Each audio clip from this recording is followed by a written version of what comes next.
Hello everyone, welcome to the Concern podcast where we unpack political, social, economic and cultural stories shaping our world. I am Emmanuel Taban. Now a very interesting story. The Ministry of Finance of the Republic of South Sudan has come up with the proposed budget for the financial year 2025-2026. A very interesting one. And the budget was read in the parliament, and the members of parliament are expected to debate on that budget. And after the debate, then in case the amendments, they will take it back, and perhaps the ministry will actually do some kind of work on it and work according to the proposed amendments.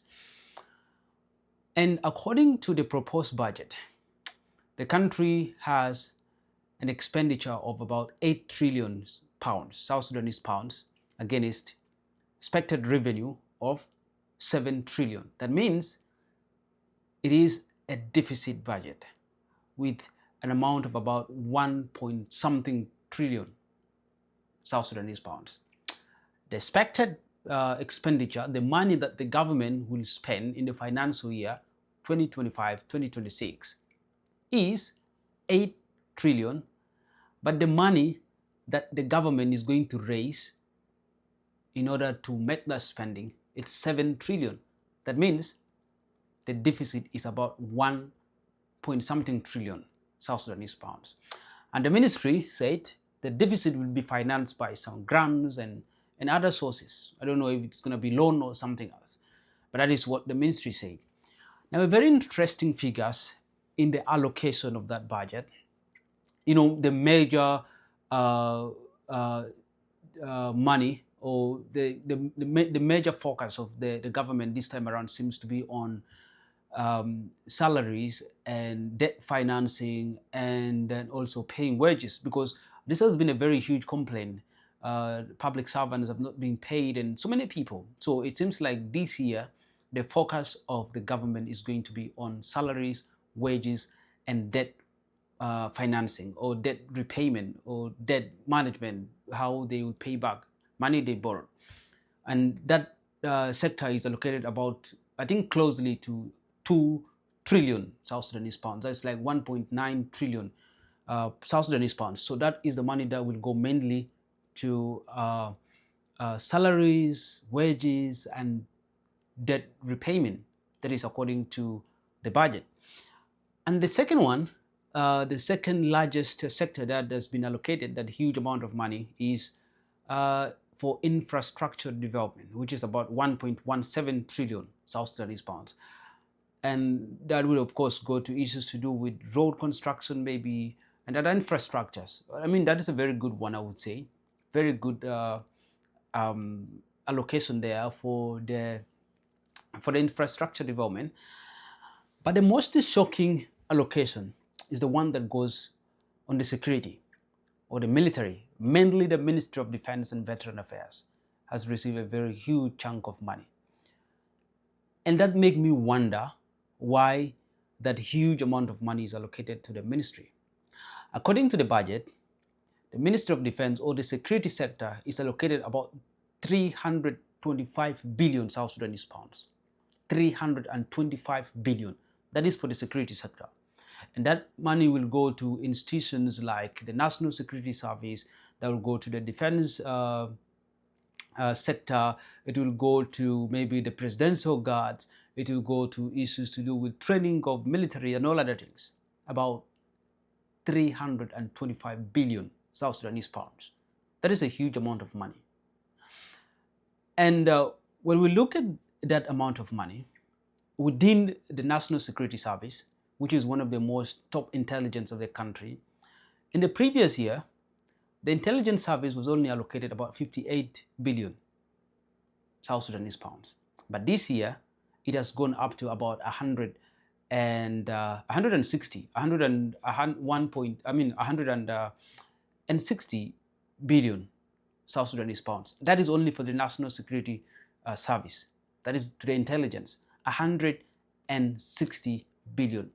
And the previous financial year, the same sector was only allocated 58 But even from last year, from the 58 that was given to the national security sector, they spent 10 times more than the 58 that was originally allocated to them.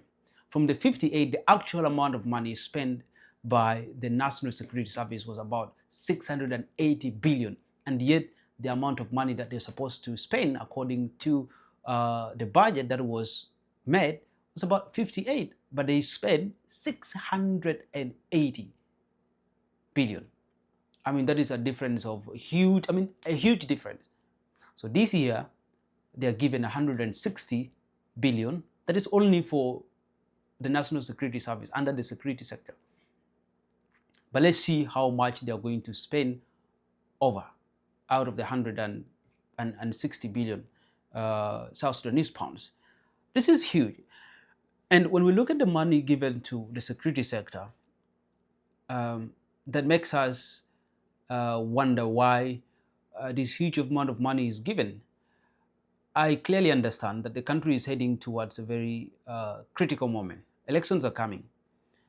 And I would expect that a certain amount of money, the security sector is not actually, I understand the importance of having the security sector. I mean, security is a priority. I understand that, especially for the citizens of South Sudan.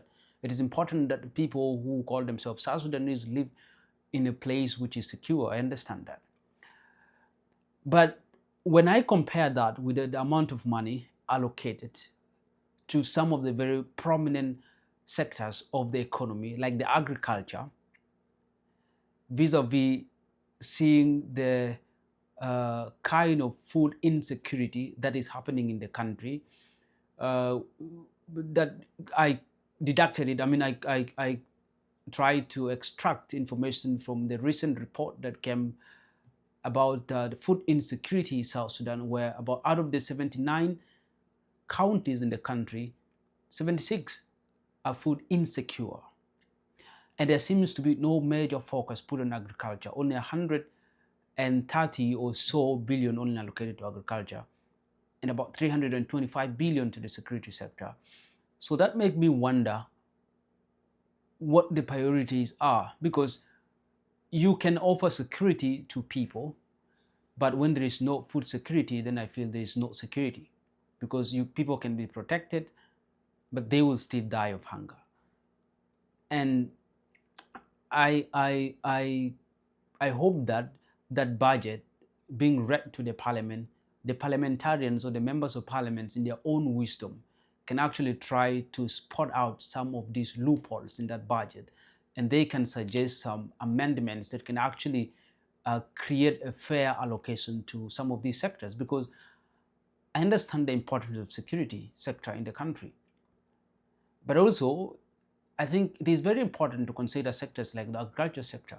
It is very important because we can't just let people die of hunger. And we have very immense credible sources that actually carried out survey and has given us how food security insecurity has actually hit the country.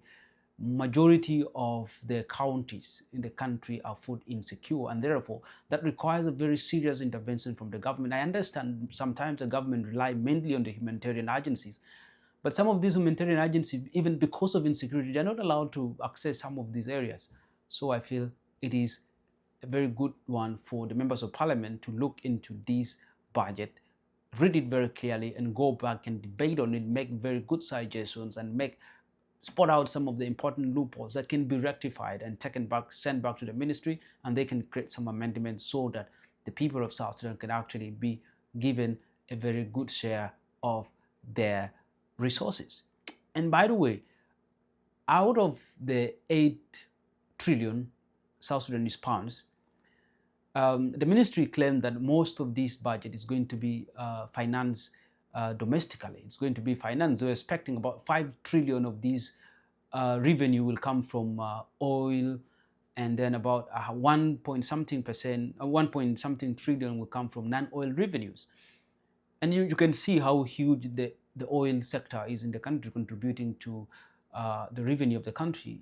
5 trillion out of the 8 trillion, so that's like more than 70% of the budget is going to be financed by the oil in the country. So I also feel that there is need for diversification of the economy. We shouldn't really rely so much on oil only. We have so many other sectors that can be exploited. We have the tourism industry that only we need peace and we can promote the tourism industry. We have the fishing industry. We have the Nile close to us. The fishing industry need to be made very clear. The government has to take control over it and modernize it. We have so many. We have even the mining sector that is not necessarily connected to the oil, but we have gold, we have other minerals that can be used or can be actually, the government can take control of it and they can be made to contribute equally to the economy of the country. We have so many other, even the forestry sector. These are some of the sectors that the government has to pay attention to it. And in that way, we can diversify the economy and don't have to rely purely on oil revenues only. I think this is one of the things that the country needs to do. But thank you guys for watching this. Tell us in the comment section what you think about the budget of the South Sudan based on the figures that I've given. And thank you so much for watching. Until next time, I'm Emmanuel Taban and this is the Concern Podcast. Thank you. Before we close today's episode, here's a quick message from our sponsor, oneit.co. If you've been planning to build a website, but the cost has been holding you back, oneit.co makes it affordable and stress-free this time around. Whether you are an individual, a non-profit organization, or a business, oneit.co designs professional websites starting from as cheap as $250. Individuals can actually launch with a starter website of up to 7 pages and a free email, or choose an advanced option with unlimited pages, a professional portfolio, and branding support. For non-profit organizations, they can select flexible packages from basic websites to premium solutions with e-commerce features and ongoing support. And for business companies, oneit.co delivers company-ready website with hosting, staff training, and multilingual options and online stores. And the best part of it is actually that you can build your dream website within your budget. oneit.co is an affordable, accessible, and professional partner. And to get started, you can actually visit oneit.co or email them at info@oneit.co, or you can get in touch with them through their WhatsApp number at +1 226 504 3322. oneit.co, proudly affiliated with Jobs to Apply. And if you're wondering of what I'm talking about, here are some samples of website created by oneit.co. You can see them right here.